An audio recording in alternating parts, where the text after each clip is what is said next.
A diminutive paddle steamer made her first public appearance on the Isle of Wight this week. Lovers of steam and vintage transport gathered at Island Harbour to enjoy a puffing model steam engine and a gathering of beautiful vintage cars before being given a peek at the Monarch, the little paddle steamer which will be plying its trade on the Medina this year. Well-wishers included the island's High Sheriff, its MP and the leader of the council, together with lots of steam enthusiasts. Monarch is just 41 foot long and is owned by Matthew O'Crowley and Ian Rees, who have been working hard to get her ready for the season. She was built by a man called Brian Waters, who's here today, and he restored the Kingsweir Castle. And the Kingsweir Castle was what got Brian working hands-on paddle steamers. He was one of the volunteer crew that got it restored, got it floating and working.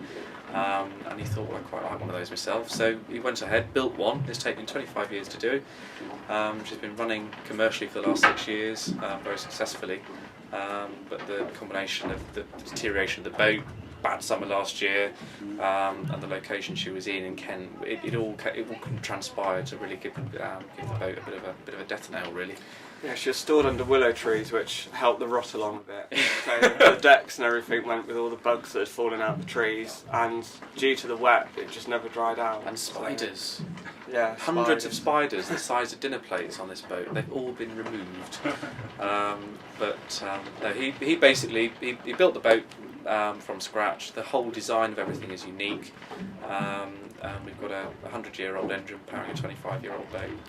We've got another steamboat which most of Cowes has seen, called Pegasus, and that's been going up and down the river around the estuary for all of last season. She was in Cowes Week, dressed up like a tart's handbag, and we thought we'd get a bigger one.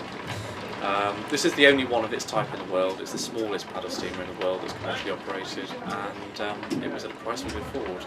So we've done it, but unfortunately with being a price we could afford, it means there's been a lot of work, and we've effectively got to rebuild her bit by bit and very, very slowly. So it's all hard work, but worth it. And what will she be doing in Cowes? Passenger service for general members of the public. There will be private charters, but hopefully it's an affordable way of normal people to be able to come up and down the river.